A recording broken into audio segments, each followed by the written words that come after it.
know, you're asking me if I get sick of being a bodybuilder? Never. I mean, I love lifting weights. That's what I do. Let's go, Jay. Come on. Come on. Back against the show. Come on.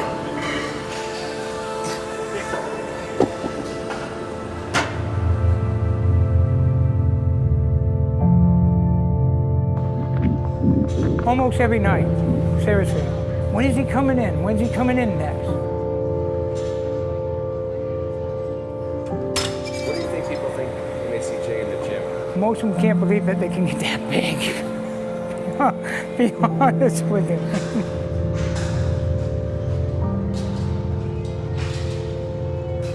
First time you see him, it's a lot of looks.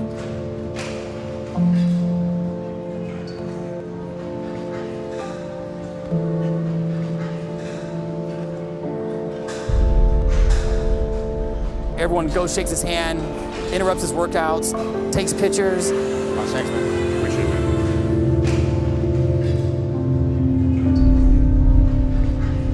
But Jay has never turned one person down ever to take a picture, to do an autograph, to talk to someone. He's always went out of his way to help everyone out. When Jay comes in, everyone wants to be like Jay. Not like Mike, everyone wants to be like Jay. The biggest achievement that I never expected was to give the motivation to a lot of people when I was just trying to be motivated myself to go to the gym. You know, I train in public because I don't want to be surrounded and locked in the lifestyle to the extreme. I mean, I live in it day in, day out. You know, I'm cooking and training and never stepping out of the shoes of being who I am, and that's Jay Cutler, the bodybuilder. So for me, I have my own sanctuary, which is pretty much my office that, you know, here I look around at the achievements. I'm surrounded by what my life from the beginning to now has become. So for me, it's enough for me. And yes, I have some function equipment in the gym, like cardiovascular and that kind of things, which are necessary in the morning. I don't want to have to drive to the gym, so that allows me to be able to get in what I need to. And of course, I'd leave all the weights to the gym. They have the most weights. I like to do variety. You know, I move heavy dumbbells, so, you know, I work anywhere between 25 and to, you know, 160-pound dumbbells most often. So that'd be kind of a big collection to have in your home gym. And the way I look at it is I'm always going to weight train, but not to that extreme. You know, I think when I retire, I mean, throwing around 100-something pound dumbbells, I mean, that's probably not going to happen as much. So it's kind of pointless to build something that's not forever. You know, I think the biggest misconception is that we do things really extremely different. And that's not necessarily the case. I mean, it's very, very basic what a professional bodybuilder does, and I'm just speaking on my own behalf. I mean, I've been basic since the beginning. You know, I had a certain amount of genetics that I was blessed with. You know, I started on a specific diet. I stuck with the basics of training. I get a common question all the time. People approach me and they say, Jay, what's the secret? What's the secret? And there is no secret. The secret is progression, consistency, dedication, day in, day out. There's certain body parts I do like to train harder. You know, I might train arms a little lighter, whereas, you know, back training, leg training is a lot heavier and harder. What I like to usually do is structured, you know, rest days around those training days, because sometimes it can be pretty intense. Anyone asks me, what are you training tomorrow? I usually have an idea, but if they ask me what time, I couldn't even tell you the time I wake up in the morning, what time I'll go to the gym. And if I tell you a time, even an hour before, I'll never be on time. That's how I work. I don't have really scheduled training partners. I have people that pick up and train with me here and there. They kind of know just I'm on call, and, you know, just let me know an hour before, so of course they can get food in and get the training and where to meet me. I'm done there. Let's do some dumbbells. Okay. It's different when you don't have a team. have a structure where it's like, a time schedule where you're expecting people to show up, or some place is going to be open. Vegas, that's why I train here. It's the best place to train. It's like an athlete's playground here, pretty much. We train 24 hours a day and eat 24 hours, and nothing, there's no weather variables. Everything is just in tune with what you're trying to do, because you can just make it any kind of structure you want, and the result will be the same each day. Every day's similar. I don't listen to music, so like you hear these stories about guys listening to music, getting amped up and going. And for me, it's not really an emotional thing, where I'm very driven to do what I do, and I realize the job on hand. So I don't need that extra anger or any kind of frustration to train any harder. I surround myself with people sometimes. If I need extra motivation, I'll get someone to go in the gym and push me. I get some people to pick up some weights sometimes. All right, one more set with that 10 on. Well, I'm gonna do one more set with that 10. Everyone knows what I do in the gym. Everyone always trains harder than you, no matter what I train as hard as him. I could be his size if I trained, if I had the opportunity to not work, and go to the gym. So you can never teach anyone training advice. We talk about spending money for food and all this other stuff. I spend $1,000 a week on tissue work. It's crazy. Anyone that lifts weights, you're tearing down muscle tissue, so you're going to have breakdown of the tissue that's going to get adhesed to other tissue. So what we're trying to do is take the stress off that muscle, keep the muscle healthy and, of course, flexible, pliable, and it's going to help with muscle growth, it's going to help with flexibility, and it's going to help avoid any injuries and even fix injuries. When something's so tight, you're not going to get the blood in there like you need to. And that's what happens with a lot, my hamstrings get super tight. So when I train my hamstrings, I don't get the pump that I might get when I do chest or whatever else. You have super tight muscles and no flexibility and no stretching, your muscles aren't going to grow. This is going to help with all that. This guy's I think he's a chiropractor by trade, but he's the specialist in this active release. He's probably the guy in Vegas that, I've been going to him since 2003 or 4. Has he been a staple of my success in my career? Absolutely.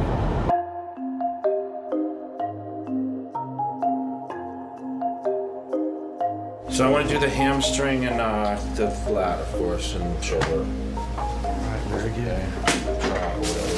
Whatever you think feels. I had last week off from you, so. But I do want to get this hamstring, that inside canal. Where we were last time, way up top. Yeah, get it in there, and then see how that feels. But you can feel there's a spot on the inside of the hamstring too. Yeah, that's actually you're pretty sore. Yeah. The normal person, if you're looking at the quad, only have a couple inches of tissue. If you look at these ham hocks, it's 30 passes to the 2. Yeah. And he's getting bigger. So, Jay's dense. So what happens is, especially with inside that tissue, those fibers adhere and stick like a paintbrush with the fibers all adhere together. So as they start to stick and bind, it creates a scar. And what I'm doing is I'm finding those areas of concern. I'm taking a contact on them, and I'm holding a translated contact, so I'm not really compressing the tissue, even though there is some compression. You're trying to get those fibers to break free so that they can fill with blood. Ah. Oh. Ah.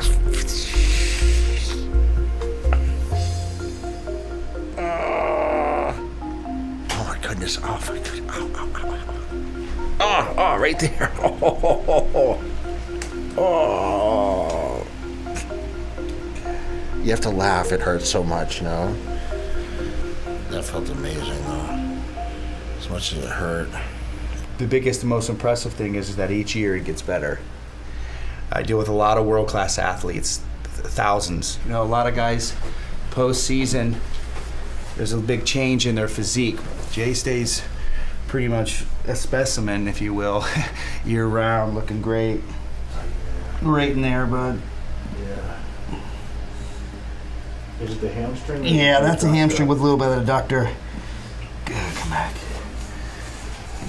I don't know what that looks like on camera, but it's like. I can tell by how hard he's working. But when you raise your head, there's things like that hurt. we've discussed this, the necessity of certain areas of my body, and he's like, you know, there's a lot of places where people won't, you know, go to really relieve what stuck, you know. He's like, we have to get in certain places. It may not be the most comfortable, but You got to put in the time, and he does that, whether it be my table or the gym. I mean, you have to have a pretty trained eye to even see some of the areas of major injury. And Jay's had his fair share of injury. He's worked through it.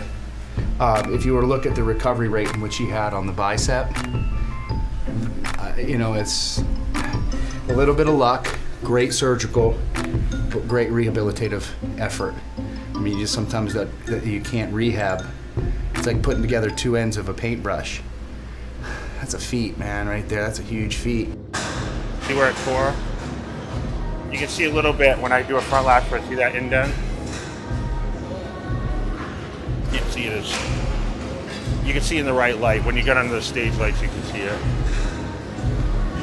Because the belly tore too. That's why they told me you'll never have flexion in your arm again. That's why I said I'm never going to compete again. They told me it would never be hard, it would be soft. So when it healed, the guy's like, I don't know how it healed, but he said we tied it super tight, so let's hope that it heals right, and it healed okay. And it was hard as a rock, like right after. It made it bigger, so now I gotta, the other ones, this one's gonna be bigger now. Go, up, yeah! Push it.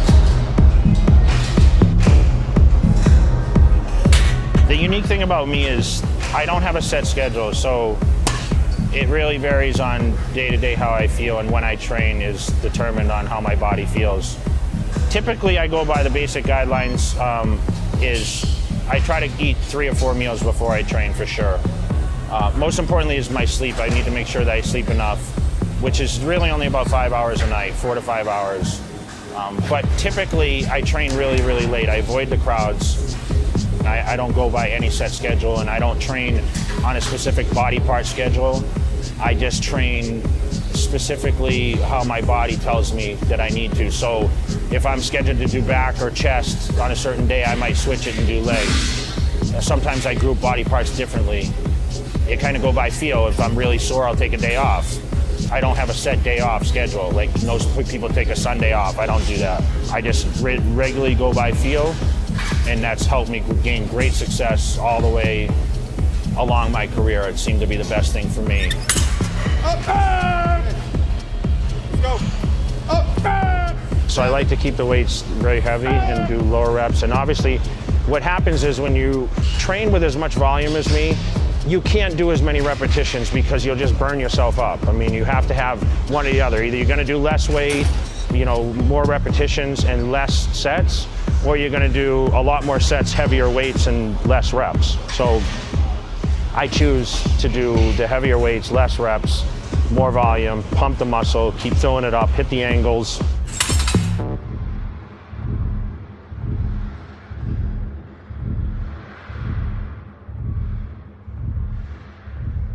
I wanted to have, obviously, freakish body parts. It was never really like, I want all eyes on me type of thing. It was never an ego, I want everyone to notice me. I wanted to look presentable where I walked around when I wasn't in contest shape and I just was big and round and people admired the muscles. I think pretty much I've secured the legacy on the competition stage. I really don't have any real specific goals as far as my physique, as far as, you know, I'm not going in the gym and saying, well, you know, I need to have my legs 2 inches bigger or anything like that. I think, you know, with me, it's more on the aspect of the legacy of Jay Cutler and where it's going to go from here. Back against the show, come on. Let's go, Jay, come on. Suck it up, suck it up, suck it up, suck it up. Mentally, you have to be, I think, a little crazy people approach me and they say, Jay, what's the secret? What's the secret? What's the secret? I don't like to eat anything. If you ask me what my favorite food is, I don't have a favorite food. I don't look forward to any meal at all. You're a living legend. That's what's amazing about what I do. And I'll tell you, Jay Cutler's the greatest of all time.